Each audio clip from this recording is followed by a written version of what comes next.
Hello everyone from Chelsea Fan TV.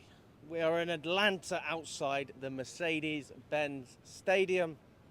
It's hot. It's hot. We've ended up going into the shade. I think the sun's died down a little bit. It's so warm. Didn't expect it. Didn't even bring any sun cream. To be honest with you, in the first half, I thought I should have brought a pillow. But we got the goal, didn't we? We got the goal. Neto. It was a great goal. And where do I start? Shall I analyse the game or shall I talk about my experience? I'll analyse the game first. I think that Chelsea never really got out of second gear in this game. I don't think we ever really picked up the pace, but we didn't need to, because this is MLS pace. This is the American League. When you're playing against a team owned by Will Ferrell, or founded by Will Ferrell, whatever it is, I don't see why you should be intimidated. But from predicting 5-0 to winning 2-0, I'm happy, obviously, because we won. It would have been a disaster not to. But I am slightly underwhelmed in what I've seen. But I've been speaking to a lot of American fans, and to be honest with you, it's like the story of our whole season. It was all right. We got the job done. It wasn't particularly entertaining. There was some great moments. There was some fascinating things to watch throughout the match. I thought obviously the Lap making his debut, Asugu coming on, watching our defence, we were able to get the clean sheet, one or two saves from Sanchez, one or two Bozo moments as well, and then just seeing if there's anything that has changed. But I mean, Maresca said it himself, and I'd probably agree with him.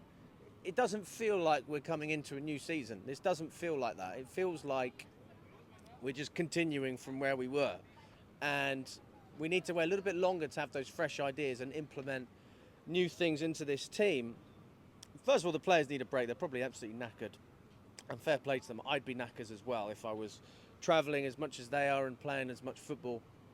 It's brutal. It is brutal. Like, it was a 9.5-hour flight from London, and we're here, and it's a fantastic stadium. I mean, the Mercedes-Benz Stadium is brilliant. It's a dome, so it would create even more of an atmosphere because everything's enclosed. But the problem is, there was barely any fans there in the first place. What was it, 22,000 fans? I mean, that's pathetic, if we're being totally honest. And that's not even to blame fans for not coming out. That's all on FIFA, that's on the governing bodies, that's on the people running these organisations and this tournament. Shame on you for pricing fans out of these games and not allowing them the opportunity to come and watch a top Premier League side against LAFC, when I'm sure there were many, many tens of thousands of people who would have done it if they weren't being charged extortionate prices. We know that obviously the timing hasn't helped, because this is a 3 o'clock kickoff locally on was it Monday today? On a Monday, so people are working, and not everybody's going to be able to take the time off. But that's besides the point. The pricing was just poor from the beginning, from the get-go. And FIFA could have handled that very differently. We went in the stadium, we were talking, and we compared it to Baku when we were in Azerbaijan for the Europa League final against Arsenal. We won that game 4-1. And it was so empty that by half-time they were letting random people in the stands for free, so it didn't look like a complete embarrassment that all the seats were empty. Now, I'm not saying that's the route to go down, but you could have made it easier. You could have offered it to school kids. You could have given discounted rates. Like, there would have been other things you could have done to get people through the door. But maybe it's just a case of Chelsea not being that popular in this part of the world, and we just can't sell out stadiums. Maybe that's what it is. But I don't know. I do think that there's an element of greed from the organisation, and that is why we saw a lack of atmosphere. I mean, the LAFC fans, they were great. They were really, really good. And they brought an energy, which I don't really see too much. I don't think you ever really see that in English football, at least, because they were vibing. There's no other word to describe it than vibing. It wasn't about how their team was getting on. Obviously, they support the team, I'm sure, but they just went out there and wanted to have a good time. And it's refreshing to see that level of enthusiasm, even when they were 1-0, 2-0 down. Throughout, they were supporting the team, singing, and doing all their little dances, whatever it was. It was fun. It was fun to watch.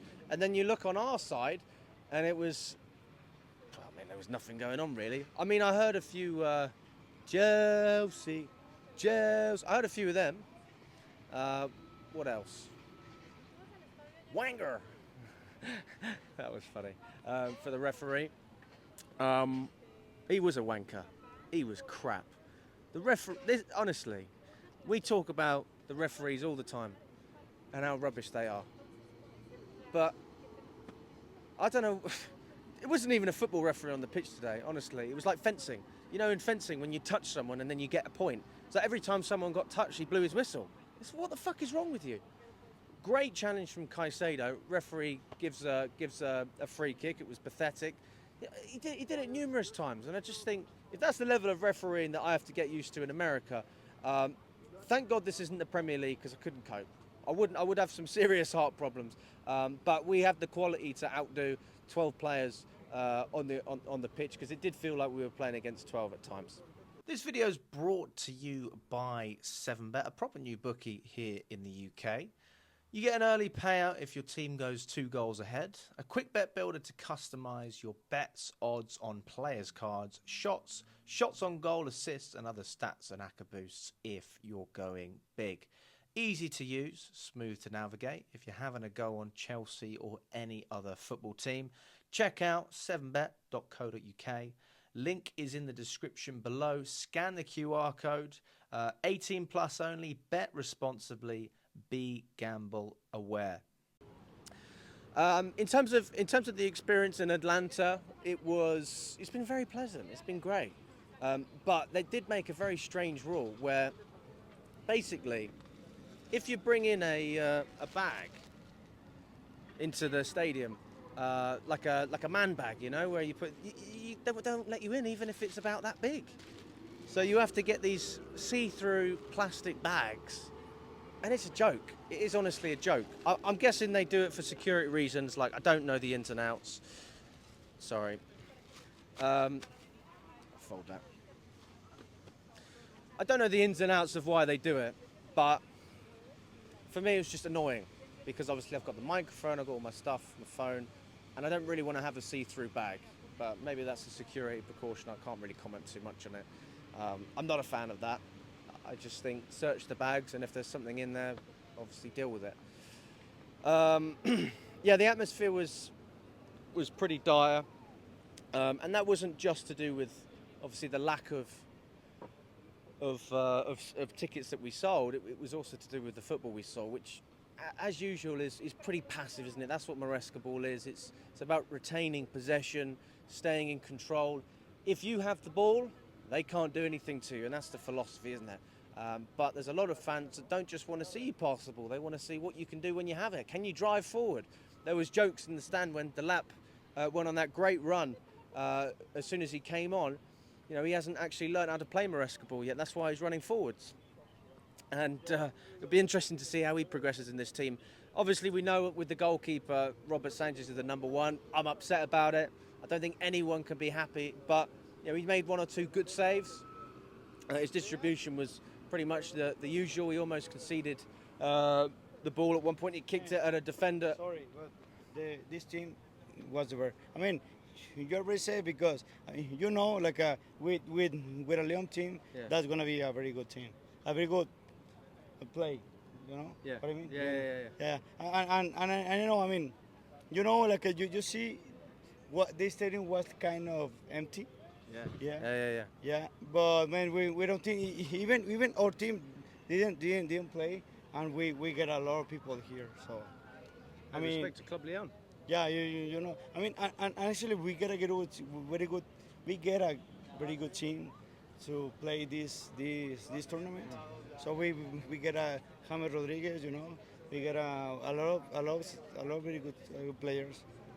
But now I feel like, I mean, a lot of people that I find like all our people play get her tickets in January or February, so it's crazy. Like now, just 1 month ago, they say, man, this is the FIFA decided is not going to, we're not going to the tournament. So for me, very crazy because you know I really understand like the thing like in the tournament we cannot get 2 teams with the same owner.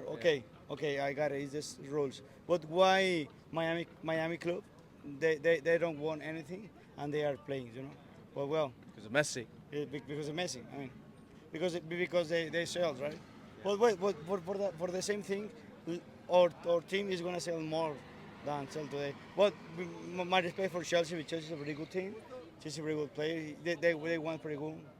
So okay, so for my perspective, I hopefully Chelsea can get a very good. A good result. I hope we can. Result, yeah. I hope we can too. I think they are a good team, but it's gonna be hard. I mean, it's a lot of teams that maybe they don't gonna good team, but Chelsea has a very good guns to play. They will respect you and respect Yeah. all the fans that have come over to support Club Leon as well. It is a shame. Yeah, thank you so much. Good to see you, buddy. But yeah, I mean, it's true. It's true. I mean, it did feel empty in there. I can imagine there's a lot of Club Leon fans that are very disappointed because they came to watch their team and they're watching LAFC instead.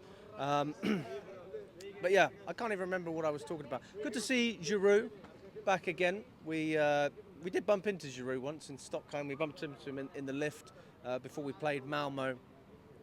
And that was just after we lost 6-0 to Man City, so that was a bit awkward, seeing him in the lift. That was years ago. Good to see him in there. Obviously, Loris as well, Tottenham heritage, conceding 2 goals. And yeah, I mean, there's not really an awful lot more to comment about it. It was all right. It was good to see Palmer with the number 10. That was weird. That tells you a little bit about Mudrik's future at the club. Good to see Liam Delap making his debut. I think he is a great player to have in this squad. I like him. I really love that kind of player. Because not only is he physical, but he's actually got technical ability and pace. He's got a big package there. And that's what we need. And I think Jackson looks like he's run out of ideas at times in terms of that end product.